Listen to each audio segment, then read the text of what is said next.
संघर्षमय जीवन जीने वाली एक व्यक्तित्व थी और वो अपने जीवन का जितना भी समय व्यतीत किया वो संघर्ष और कठिनाई से भरा ही था। तो जब उनके माताश्री के बाद उनका पिता का अवसान होता है तो फिर उनकी जिम्मेदारी आ जाती है दोनों भाई बहन को पढ़ाने की, ये सब करने की। उसके बाद उनके मामा श्री और उनके काका श्री उनको मुंबई लेके जाते हैं कि भाई तू यहाँ अकेली लड़की है, क्या करेगी, चल हमारे साथ, वहाँ तेरे को हमारे साथ रहेगी तो तेरा परिवार का गुजारा भी होगा, अकेले कैसे कमाएगी। ऐसा करके फिर माता रमाई को वहाँ से उनके जो काका और मामा है वो लेके जाते हैं। दादर के पास भाई कला करके एक एरिया है, उसमें वो रहते हैं।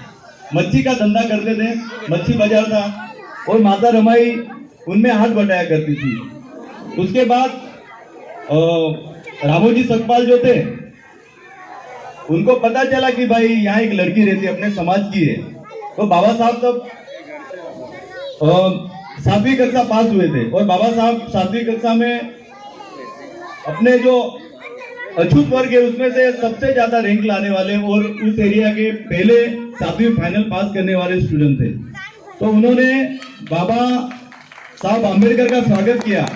फिर रामोजी सकपाल को पता चला कि भाई यहाँ एक लड़की है, उसके माँ बाप नहीं है, संस्कारी अच्छी लड़की है। हम अपने समाज में भी देखते हैं अगर अच्छी लड़की रही तो उसके शादी के लिए हम कहते हैं कि भाई अच्छी लड़की है, चलो ना अपना रिश्ता लेके जाते हैं। उसके माँ बाप नहीं है, चलो घर संभालने की बहुत हो गया। तो बाबा साहब का विवाह के लिए वो प्रस्ताव रखते हैं उनके काका और मामा से। फिर माता रमाई के लिए रिश्ता फाइनल होता है, मतलब नक्की होता है कि भाई हम इनके साथ शादी करेंगे। तब माता रमाई की उम्र 9 साल होती है और बाबा साहब की उम्र 14 साल होती है। ऐसे उनकी फिर शादी होती है। फिर जैसे ही शादी होती है बाबा साहब फिर पढ़ाई में लगते हैं। रमाई को त्याग मूर्ति कहा जाता है। बाबा साहब की जो फूफी थी उनका नाम था मीराबाई। मीराबाई का भी बहुत बड़ा योगदान है क्योंकि बाबा साहब जब भीमाई का जब अवसान होता है तब उनकी पूरी जवाबदारी कहा जाता है कि हमारी मीराबाई ने उठाई है। बाबा साहब, उनके सारे भाई बहन, उनके जो पिताश्री थे उनकी सबकी जवाबदारी माता रमाई ने उठाई थी, मीराबाई ने उठाई थी। तो मीराबाई एक ऐसा व्यक्तित्व थी, डॉक्टर बी आर अम्बेडकर की जो फूफी थी, कोई बोलते हैं हम गुजराती में, मराठी में कोई बोलते हैं। तो उन्होंने पूरी जवाबदारी उनकी ले ली और वो सिखाने लगी। और बाबा साहब का व्यक्ति चारित्र ऐसा था बचपन से कि वो कोई चीज से हार नहीं मानते थे। वो अपने आप में एक व्यक्तित्व थे बचपन से। ऐसा नहीं कि बाबा साहब बड़े हो गए और उनमें अचानक से कोई शक्ति आ गई, प्रवेश हो गई और बाबा साहब ने पढ़ डाला, ये डाला, वो डाला, ऐसा नहीं। बाबा साहब एक बचपन से एक डिसिप्लिन लड़का था।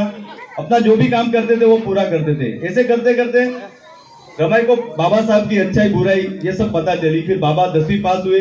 तो 10वीं पास होने वाले उस एरिया के सबसे ज्यादा पढ़े लिखे उस टाइम के व्यक्ति थे बाबा साहब। तो उनका स्वागत किया गया, अस्पृश्य समाज की तरफ से उनका स्वागत किया गया। और उसके बाद बाबा 11वीं 12वीं ऐसे करते करते फिर फॉरेन गए, पढ़ाई की। माता रमाई सिर्फ कॉम्प्रोमाइज करती थी। आज की लड़कियां कैसा कि घर में कुछ हो गया, पति ये नहीं करता है, वो नहीं करता है, देखता नहीं है। लेकिन रमाई ने कभी ऐसी किसी के सामने, कभी भी किसी चीज की, कभी भी किसी के सामने और ऐसी मतलब उनका ये नहीं किया कि भाई ये वो नहीं करते, वो नहीं करते। बाबा साहब को पूरा अगर साथ दिया हो तब बाबा साहब आज पूरे विश्व में विश्व रत्न कहलाते। भारत में तो उनको भारत रत्न उनके मरने के कितने साल बाद 1990 में दिया गया, वो भी सिफारिश से दिया गया। और आज अपन देखते हैं कि कोई ऐसा व्यक्ति हो जाता है कि खेल में थोड़ा खेल दिया, कोई सामाजिक एक्टिविटी कर दी, उसको नॉमिनेशन सरकार करती है कि भाई इसका आप भारत रत्न दे दो इसको। लेकिन बाबा साहब मरने के कितने साल बाद तो रमाई हर पल हर क्षण उनका साथ देती गई। और बाबा साहब जैसे जैसे आगे बढ़ते गए, लंदन गए, फिर अमेरिका गए, फिर कोलंबिया यूनिवर्सिटी से उन्होंने पीएचडी किया, सब पूरी डिग्री ली। तब तक माता रमाई लॉ किया, इंग्लैंड में जाके बैरिस्ट्री पूरी की। हमको बोलते हैं कि बाबा साहब बैरिस्टर थे, तो मैं आपका बैरिस्टर का अर्थ बताऊं। अपने में बोलते हैं बालिस्टर होता आपला बाबासाहेब, बाबासाहेब का बालिस्टर होता। बालिस्टर म्हणजे बैरिस्टर आहे, डिग्री राहत। आणि जो आदमी इंग्लैंड से अगर इंग्लैंड से लॉ पढ़ता है उसको बैरिस्टर कहा जाता है। तो बाबा साहब ने बैरिस्ट्री की, इसके लिए बाबा साहब को बालिस्टर बोलते थे। तो ऐसा सब रमाई ने अपनी जिंदगी में, जब उनके बेटे राजरत्न बीमार पड़े, आपको सबको ये आज ये कहानी चलती जाती है कि राजरत्न बीमार पड़े,